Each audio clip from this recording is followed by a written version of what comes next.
Assalamualaikum warahmatullahi wabarakatuh. Alhamdulillahirabbil alamin. Wassalatu wassalamu ala sayyidina Muhammad sayyidil mursalin wa ala alihi wa sahbihi ajma'in. Amma ba'd.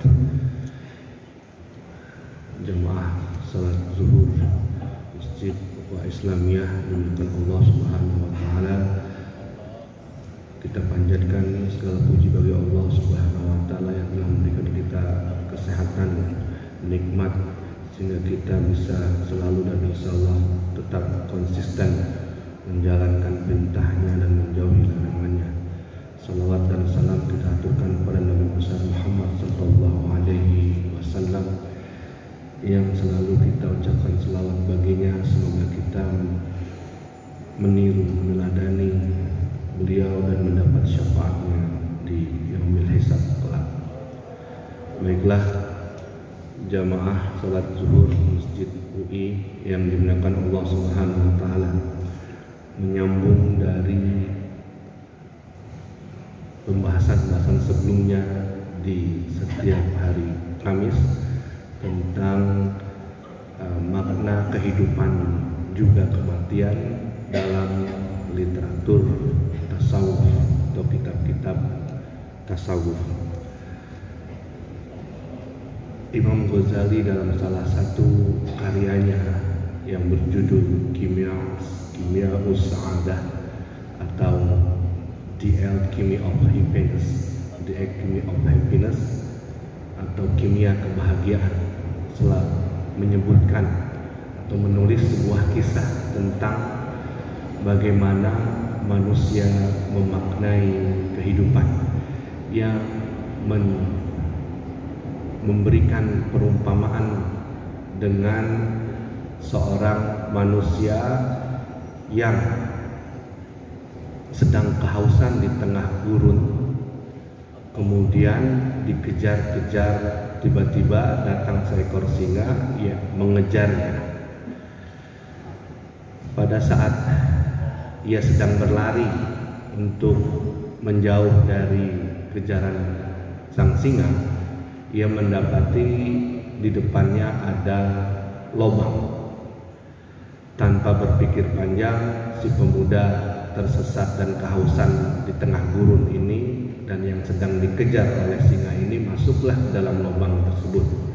Di tengah-tengah atau di dasar lubang tersebut ada seekor naga yang sedang menganga dan siap memangsanya.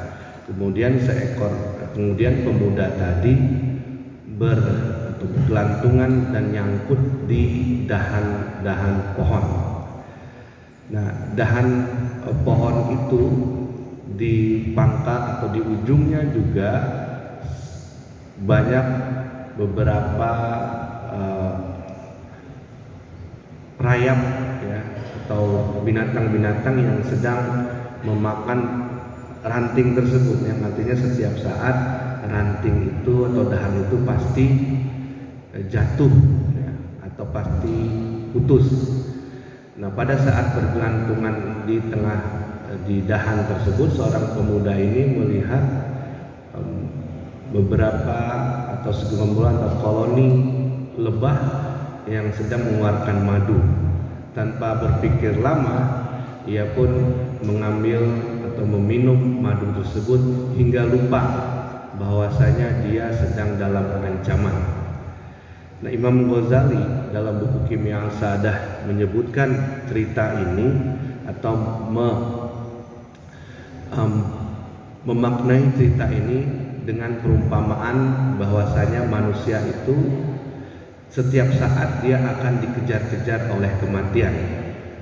Bahkan di dalam Al-Quran disebutkan walau kuntum fi burujim musyayyadah, artinya walaupun kita sedang berada di benteng yang kuat, kematian itu akan menghampiri atau bahkan menjemputnya. Nah, perumpamaan manusia yang selalu dikejar-kejar oleh kematian, kemudian dia mencoba berlari dari kematian tersebut, ketika sampai di lubang pun sudah disambut oleh singa, bukan disambut oleh naga yang sudah terbuka. Kemudian dia bergantung tadi, dahan itu yang setiap saat akan putus, itu adalah ajal manusia. Itu adalah takdir kita yang sebentar lagi akan, atau setiap hari akan berkurang, setiap saat akan berkurang. Kemudian perumpamaan madu atau lebah tadi, itulah dunia. Sudah tahu kematian terus mengejar, dan bahkan suatu saat kapanpun bisa diambil. Ketika menikmati madu, ia lupa akan soal kematian. Nah, madu tersebut yang diumpamakan dalam cerita atau kisah tadi, itulah kehidupan atau itulah dunia.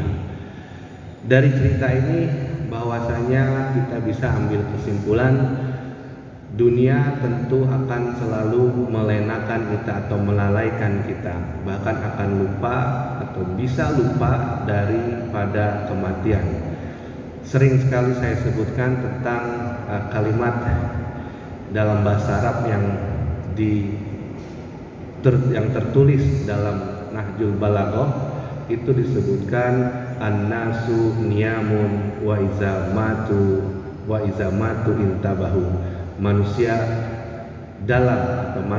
selalu dalam keadaan tertidur dan akan terjaga ketika dia mati. Nah, inilah yang kembali diingatkan oleh Imam Ghazali melalui kisah tadi, bahwasanya takdir atau ajal akan terus menghampiri kita, dan selayaknya atau wajib kita tidak lupa atau tidak lalai. Dunia yang diibaratkan atau diumpamakan dengan madu itu sangatlah manis, sehingga kita selalu berusaha untuk bagaimana menjadi baik, bagaimana hidup di dunia ini dengan baik, dan sangat menikmati dengan berbagai macam kesenangan, sehingga kita lupa untuk berpikir bagaimana mati yang baik. Kita selalu berpikir, bahkan sehari-hari kita hidup di dunia ini banyak dan dominasi pikiran kita tentang bagaimana hidup yang baik, sementara ada tuntutan selain itu bagaimana kita bisa mati dengan baik. Karena kita selalu berdoa semoga kita diwafatkan dalam keadaan husnul khatimah. Amin ya rabbal alamin. Lalu Allah Subhanahu wa taala berfirman dalam surat Al-Baqarah 164 yang bunyinya, Bismillahirrahmanirrahim, inna bi khalqis samawati wal ard wa ikhtilafil laili wan nahar wal fulkil lati tajri fil bahri bima yanfa'un nas wa ma anzalallahu minas samaa'i min ma'in fahya bil arda ba'da mautiha wa batha fiha min kulli dabbah wa tasrifir riyah was sahabil musakhkhar bainas samaa'i wal ard la ayatin liqaumi yaqilun, yang artinya sesungguhnya pada penciptaan langit dan bumi, pergantian malam dan siang, kapal yang berlayar di laut dengan muatan yang bermanfaat bagi manusia, apa yang diturunkan Allah dari langit berupa air, lalu dengan itu dihidupkannya bumi setelah mati, dan dia tebarkan di dalamnya bermacam-macam binatang, dan perkisaran angin dan awan yang dikendalikan antara langit dan bumi. Semua itu sungguh merupakan tanda-tanda kebesaran Allah bagi orang-orang yang mengerti. Dari ayat tersebut di bagian akhir atau sebelum terakhir, penggalan ayat di bagian akhir itu menyebutkan la ayatin liqaumi yaqilun. Ayat ini ayat dalam bahasa Indonesia kita terjemahkan menjadi tanda, atau di kamus besar bahasa Arab Inggris yang ditulis oleh John Hanswell menyebutkan kalau kata ayatun ini artinya adalah sign, ya, tanda atau sinyal.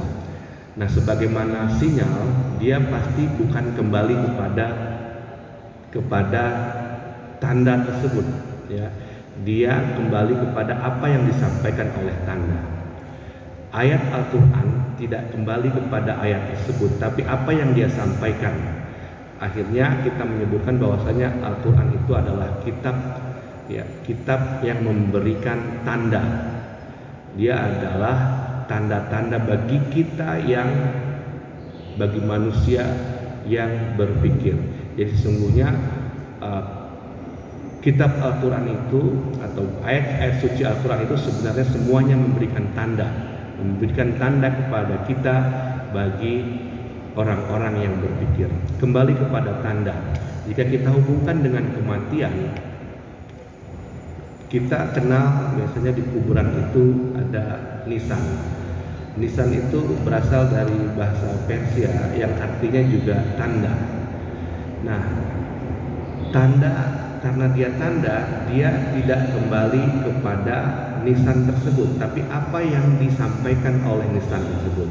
Akhirnya kita menyimpulkan bahwasanya nisan itu bukanlah tanda bagi orang mati, tetapi tanda bagi orang hidup. Karena nisan itu menyampaikan pesan kepada orang yang masih hidup bahwasanya kita juga akan seperti yang ada pada nisan tersebut, atau ada dalam kubur atau di bawah nisan itu, atau ada yang kita akan sama seperti yang ada di bawah nisan itu atau dalam kuburan.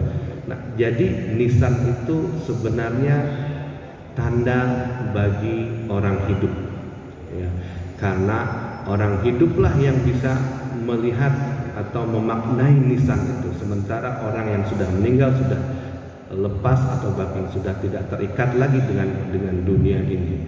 Nah, karena itu kalau kita merujuk kepada sejarah masuknya Islam di Kepulauan Nusantara ini, kita akan melihat nisan-nisan kuno itu sangat estetis, ya, bahkan terlihat kompleks. Kalau dimaterikan mungkin sangat mahal.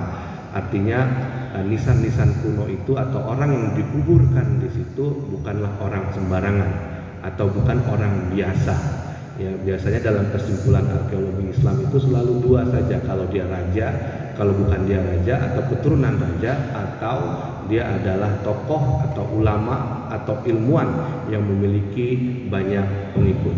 Nah, kembali ke nisan-nisan kuno tersebut, dan ternyata para sufi atau sufi yang menyebarkan atau yang ikut menyebarkan Islam di Nusantara itu menjadikan kuburan-kuburan mursyidnya atau kuburan gurunya, ya, dengan membuat nisan seindah mungkin, karena menganut dengan paham yang atau maksud dari memaknai nisan tadi bahwasanya nisan itu adalah tanda buat orang hidup. Nah, ketika dibuat nisan dengan seindah mungkin atau seestetis mungkin seperti yang kita lihat di pemakaman kuno di Aceh, kemudian di Barus, bahkan di Kepulauan Jawa, di Kalimantan, juga ada di bagian Indonesia Timur, itu nisannya, ya, dibuat dari marmer dengan batu yang berbahan dasar marmer, kemudian dipahat. Ayat-ayat Quran itu dipahat. Nah, ayat-ayat Quran itu yang fungsinya dibaca oleh orang-orang hidup tentang bagaimana atau tentang kematian, ya, bahkan ada di misalnya di Laksomawi itu ada nisan yang sekeliling nisan yang berbentuk sarkofagus itu dipahat, menulis atau inskripsinya itu ayat-ayat atau lengkap surat dari surat Yasin, ya. Itu mengingat kepada kematian, karena sebenarnya nisan tadi adalah tanda bagi orang hidup, karena tanda itu kembali bukan kepada nisan tersebut, tapi apa yang disampaikan oleh tanda tersebut.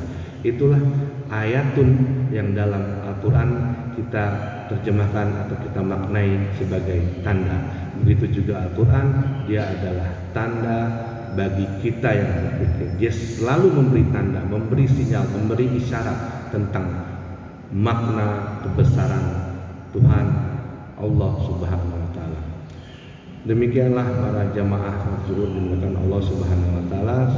Insyaallah kita akan menyambung kembali pembahasan yang dengan tema yang sama di Kamis berikutnya. Aku qouli hadza, Allahumma waffiq ila aqwamit thoriq. Assalamualaikum warahmatullahi wabarakatuh.